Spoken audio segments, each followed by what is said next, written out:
Good day. This is Kelly Giles, and you're watching Republic Nation News Podcast. I'm here today with Tom Scherlen, and Tom is our current city councilman for Place 3 and has been for the last couple years, and he's running for re-election. So welcome to you, Tom. Thank you, Kelly. I appreciate the opportunity. I don't know if you call me crazy for wanting to run again or just trying to learn some more. Well, I think that there's a lot that's gone on in the last couple of years that you guys have had to deal with, and we'll get into that in just a few minutes. But I think right now, I think just for everybody that's out there, we're starting a new election season for the mayoral and city council places that'll happen on May 3rd with early voting about 2 weeks before. So just to refresh us, if you'd start off, tell us how you got to Amarillo and what you did to get here. Okay. Me and my wife got married in 1973, and we moved to Amarillo then. And we had met at Frank Phillips College in Borger. Okay. And I was working in Amarillo, and Nancy moved over here to work in Amarillo. We were both going to WT at the time, and so on and so forth. We got married in 73. Been married 51 years, almost 52. Oh, man. Almost 52. That's so, outstanding. I know a lot about commitment. So, I mean, in that time, you always have good times, you have bad times, but life has been good. The good Lord's blessed us, took care of us. At the end of the day, I started to work for Austin Distributing in 1979. I worked my way up from warehouse to the CEO by the end of my career. I spent 38 and a half years at Austin Hose. And during that time, I experienced a little bit of everything, from just being an employee to actually running from the main office and taking care of it from there. The main thing is every day I get up, I want to learn. All right. And learning is a very important process. And when I decided to run 2 years ago, I actually decided 4 years ago to run. I lost my first election, but the second time it took, I was elected.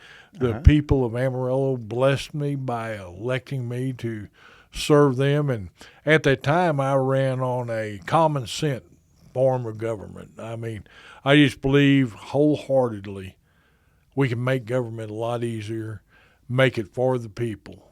Our government was set up for the people, by the people. And a lot of government agencies forget who they work for. And since I've been elected to City Council, Place 3, I have been out meeting with citizens every day. Mm-hmm. I spend 40 to 50 hours a week meeting with citizens, whether I'm in their house, their neighborhood, their park, their green space, the alley.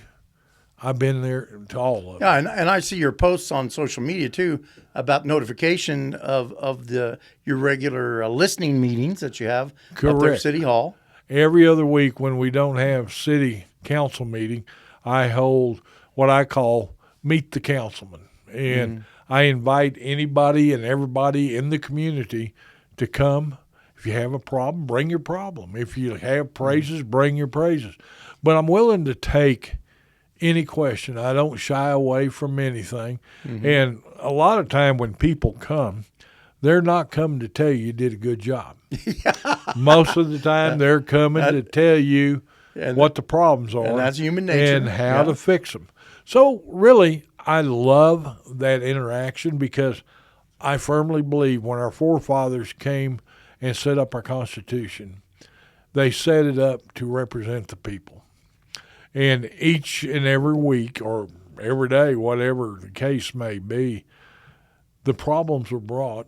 I take them to the third floor. I'm the representative of that citizen. Mm-hmm. And I've got to carry their message to the city manager, to the assistant city managers, to to get it fixed or to see what we can do to make things better.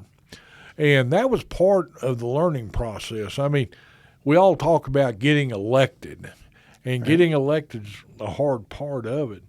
But then you've got a year of learning how to get it done. Yeah. And that's the hard part, and that's the thing people do not understand. I had in my head, well, I was going to go down, and we're going to change this, and we're going to change that, and we're going to do this. I found out real quick it doesn't work quite that way. Takes a little more process, doesn't it? It takes a lot of process to get things brought to the agenda, then to get them up for a vote. And there's a lot of things we've done. And people, we see a lot of stuff out there now. We got lead in our water, and we got this, and we got potholes, and our roads are in bad shape. Our wastewater's in bad shape. And do you know what? I agree with them. Mm-hmm. I agree with them 100%. It is our infrastructure in Amarillo is in bad shape. And the reason it is, it's not, we talk about taxes. And it didn't get there just overnight. No. It's been a long time coming this to has get in been this condition. Years and years of spending by previous councils. Mm-hmm. And when I talk about spending, we spend on wants and forget about needs. Needs, yeah. And needs is where we need to start the process, not where we end up. So we're at a point in Amarillo right now. We've got to address the needs. I mean, we've got a wastewater plant that on Hollywood Road has exceeded what the state recommends. So we're in the point right now. We have got to have a plan ready to go, and that should come to fruition probably late summer, next fall. The last time we did anything was in 2013 on evaluation of our wastewater system. In that, it identified what needs to be done, how it needs to be done. Now we're taking that same data, only we're adding the new data with it, which at this point we will actually take it to the contract stage. So it's a process. You just can't walk into City Hall and say, I want to do this. We vote. It's done. It's a process of bringing the plan before the council. You have to study the plan. You have to consult with contractors, engineers, legal entities. You have to go through all that process before you can actually get to a vote. Correct. And then you've got, it's like we started with this Northeast Interceptor, which we're carrying fluid, wastewater, out of the Hollywood Road plant and moving it to the River Road plant. Well, in that process, we're putting a great big pipeline and pump stations all along to pump that water to move it from the south to the north. But in that process, we've got to get landowner approval. Right. I've got to get right-of-ways. And then I've got to get some areas you got to dig 20 foot down, and some areas you're only digging 6 foot down.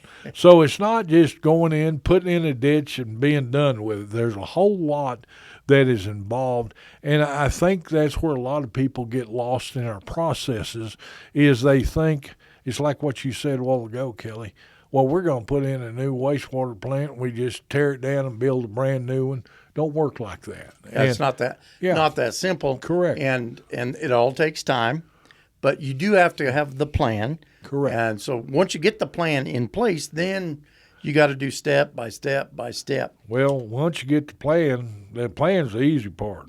Then you got to figure out how you're going to pay for this. Yeah, that's the other thing I was going to. Somebody's got to write the check. Somebody's going to have to write a check, and you're looking at a big bill on this. I mean, it's going to be anywhere, I'd say, $300 million to $500 million, which is going to be very large. Now, in that process, we're going to go ask for the feds to get whatever we can, and then we're going to go to the state and see what we can get. And then at the end of the day, you're going to find out, well, I still owe $100 million.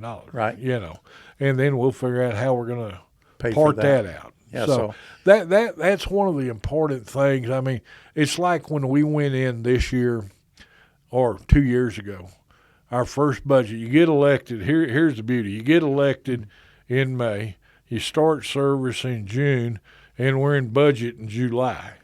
So we're trying to learn how to do all of that. And in that July, we came July of 23. We had decided at budget time we wanted to create a $13 to $14 million a year way to put into streets. So we were looking at putting in a 10-year period, we were going to put that same amount in every year. Mm-hmm. And in that 10-year period, we would be able to input about $130 to $140 million into streets added to what we already do. Now, we were going to raise taxes a smidgen to do that. Because what I can do, I can borrow $1 million, and right now I can get about $13 million off that $1 million if I go and borrow it. But I'm able to get the job done.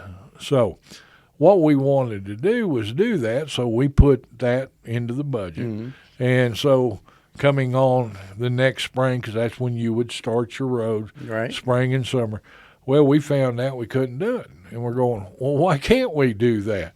Well, we haven't spent all the money from the 2016 bond issue.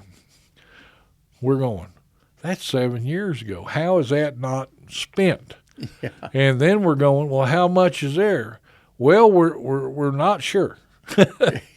So, and that's part of the process of cleaning up the bureaucracy. Correct. That was in place. So, just in my opinion, you guys really started Doge before Doge got to the national level. Correct. You guys were doing Doge back in 23. Correct. And going into the bureaucracy and streamlining and cleaning it up and finding monies that were stashed or stored, let's call Correct. it stored, and kind of for a rainy day or whatever, who knows, but it's like, well, if that money's there, we need these improvements. We've got to spend it, yeah. Yeah. And really, what we found after we started investigating that, which takes us into another year now, we investigated and we found we had $34 million left. And $34 million.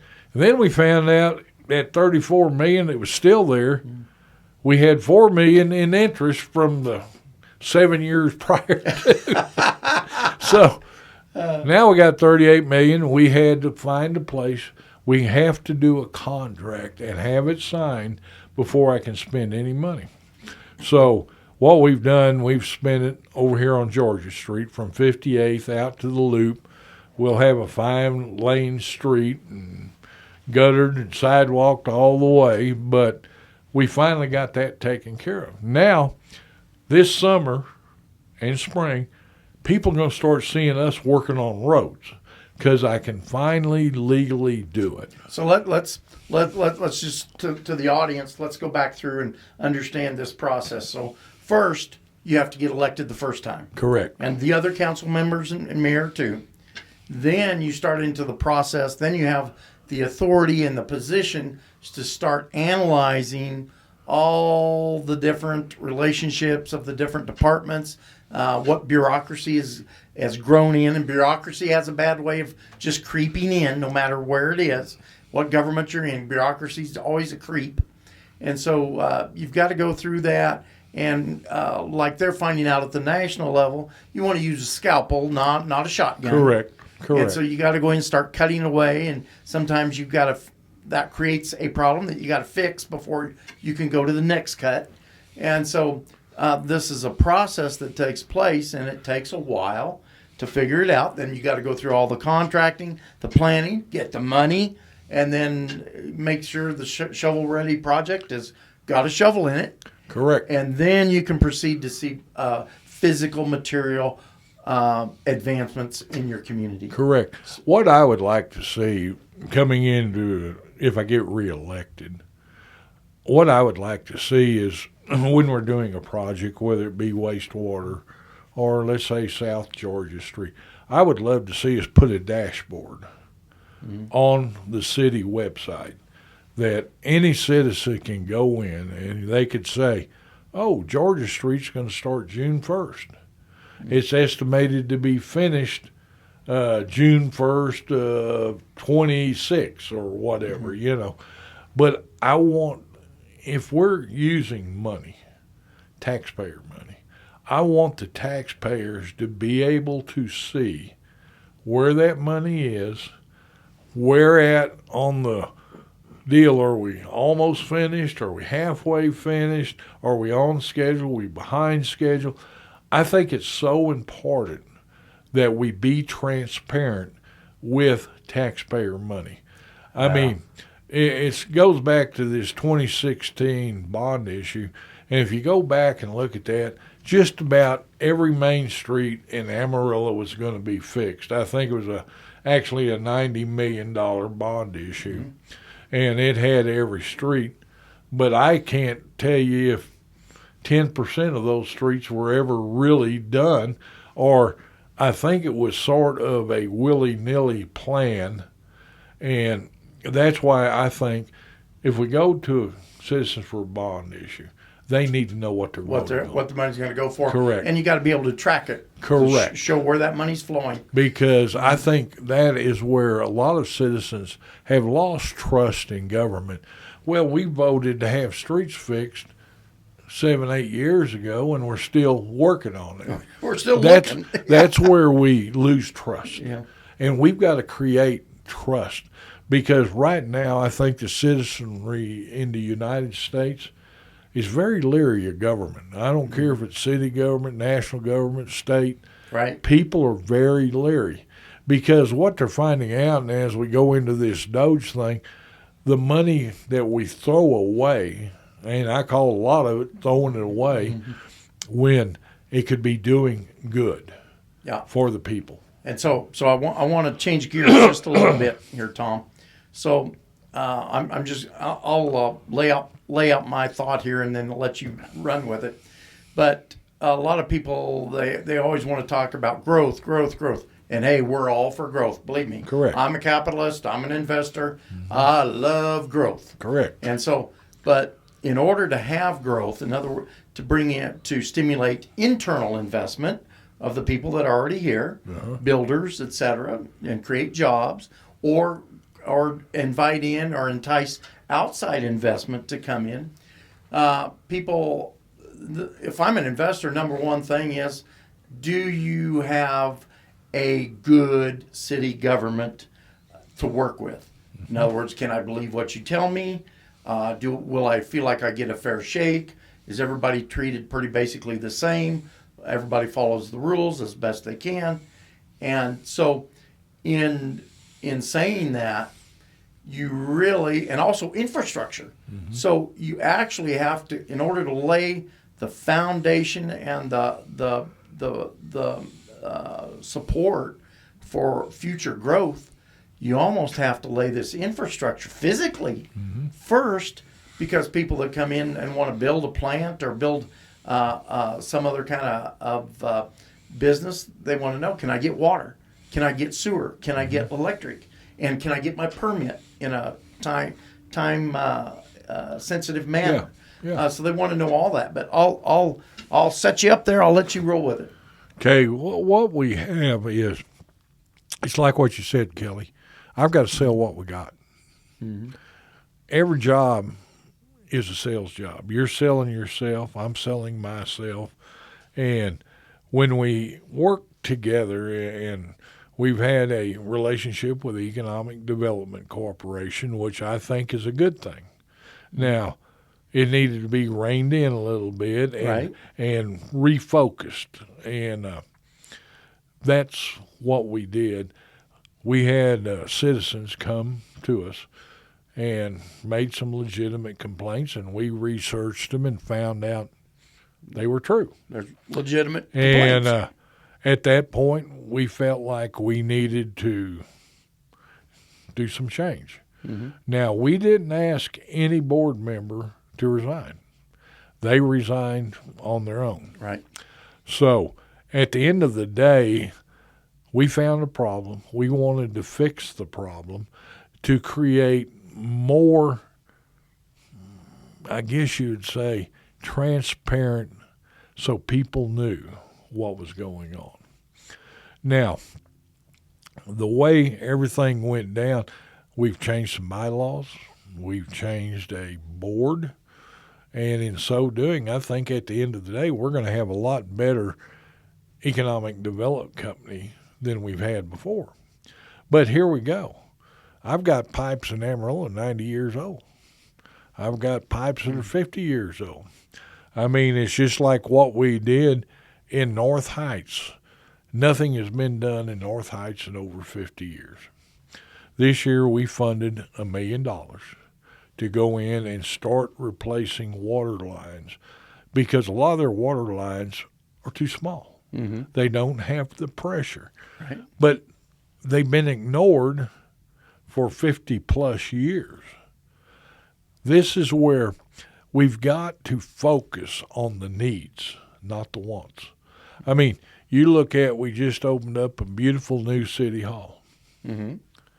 I mean, our previous council did that. My opinion is we probably didn't need it. I mean, that's just my opinion. Right. And I think the building we have, it's old. It needs some repair. Mm-hmm. But I'm an American. You buy a house, you update it, you take care of it, you repaint it. If you need a new boiler, you swap it out and put a new boiler in. But government today seems to be dwelling in a place, tear it down and rebuild it. Tear it down and rebuild it.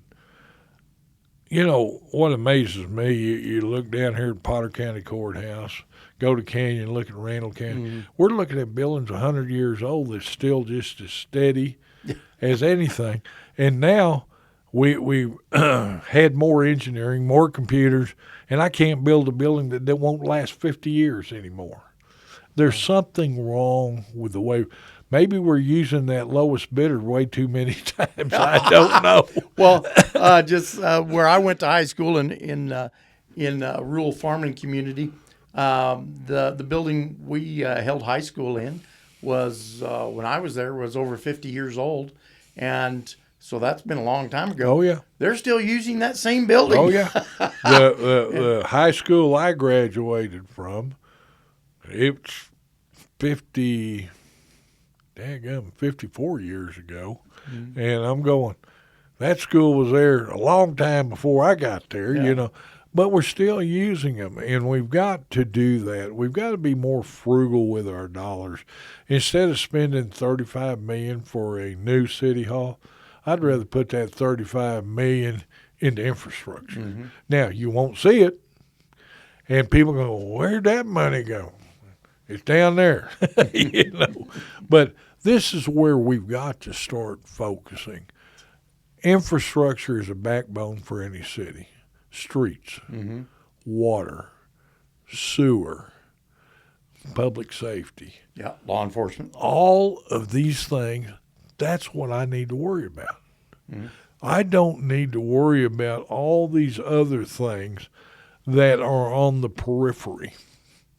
We need to put the money where we need to put it and stop worrying about the periphery. Let it take. If you're a growing, viable city, it'll take care of itself. Yes. I mean, the thing is, I've got to be able to tell these new industries coming to town, I've got 300 years of water here. Yeah. There's not many people that can say that in the state of Texas. Mm-hmm. But we've got $300 million worth of water. We've got electrical power plants that I can produce electricity without worrying about ERCOT, like their problems they've had. So what we've got to learn to do is sell what we got and not try to oversell what we got. And that is a big deal, because as an investor, if the infrastructure is oversold, the investor is going to find out. Correct. And so if they come and invest or start to look to invest, and they're going to find out what the infrastructure looks like. Mm-hmm. And so that, to me, that is the key, is streamlining and creating transparency in city government, county government too. Correct. And then putting the money where it needs to go, like you say, your needs, because that is what sets up the growth. Correct.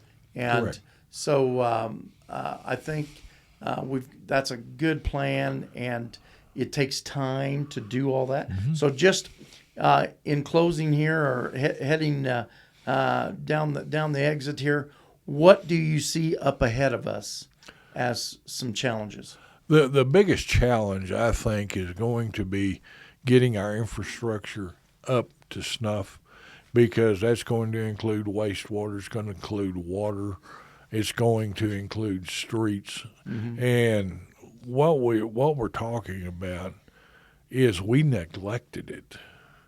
I mean, we as a city, I'm not talking about this council, but previous councils have just kept kicking that can down the road, because people want to see the flowers. I'm going to say that. You know, you can see a pretty new city hall. I call that a flower. You can see it. You know what they spent their money on.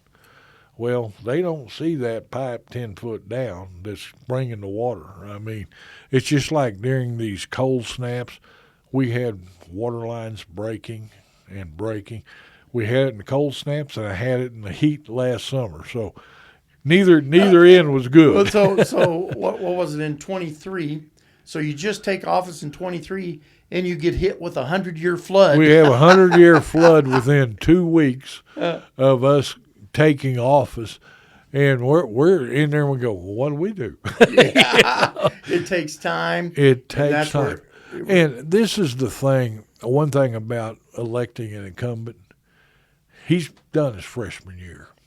He knows what to expect in his sophomore year or his junior year.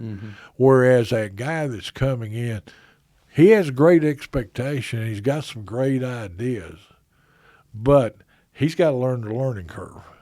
Whereas if I'm reelected, I can hit the ground running. I mean, we won't miss from one meeting to the next, because we're going to keep going, you know. And that's what we need to work on is I think our council has done a lot of good things. We've exposed a lot of things. I hear a lot of time people saying, you've been seeing a commercial lately, I'm tired of all the infighting at City Hall. That's not infighting. That's what I call democracy. You're seeing the dais, the mayor and the councilman discuss in public. They aren't coming out of that back room and make a motion, have a 5-0 vote. That's what we used to have. Now you're going to see us talk it out. And sometimes we may get a little loud at each other. But to me, Kelly, that's what our forefathers meant for us to do. Hold that discussion out. Let the people see what is actually where we're coming from, what you're thinking, why this guy likes this, why this guy likes that. We have got to be transparent. And I mean, it's just like people come to the city council meeting, anybody can talk. It used to have to be signed up and you had to talk on an agenda item. You can talk on anything you want to. We'll give you 3 minutes.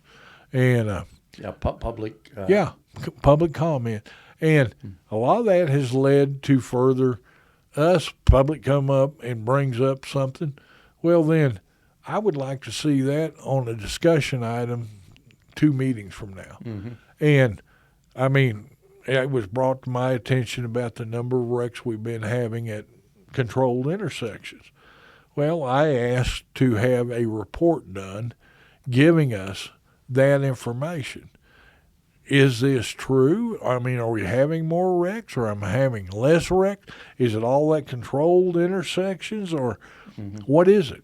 And this is where a citizen can just come up and give their 3 minute, and it may lead into a completely different. We had a lady come up here not long ago, and she wanted to know about, all of our cameras we got posted and our license tag readers and all that. She was wanting to make sure we were not overstepping into private rights. And we've assured her we're not, and we're going to make sure we don't do that. But the thing is, I always get tickled. People come up and they're talking about private rights and all this, and they're holding their cell phone, they're talking to you, holding their cell phone, and I want to tell them so bad, that cell phone's your worst enemy. Yeah, it's recording everything you do. That's right. I mean, so Yeah. don't worry about what we find out, because what I find out ain't near what they found. Cell phone can turn on you. Well, very good, Tom. I appreciate your time coming in. Well, I appreciate the opportunity, Kelly. I mean, it's very rarely you get to share your true feelings and true thoughts. I enjoy talking about the job. I enjoy dealing with the people. And I can ask for their vote. Yes, absolutely. I would appreciate if you'd vote for Tom Scherlen, May 3rd this year. Okay, well, you've heard it. This is Tom Scherlen. He's place 3 holder on the City Council of Amarillo, and he would like to have your vote come May 3rd or in the early voting. And so we appreciate your time, and we look forward to visiting with you further in the future. Thank you, Kelly. Appreciate it.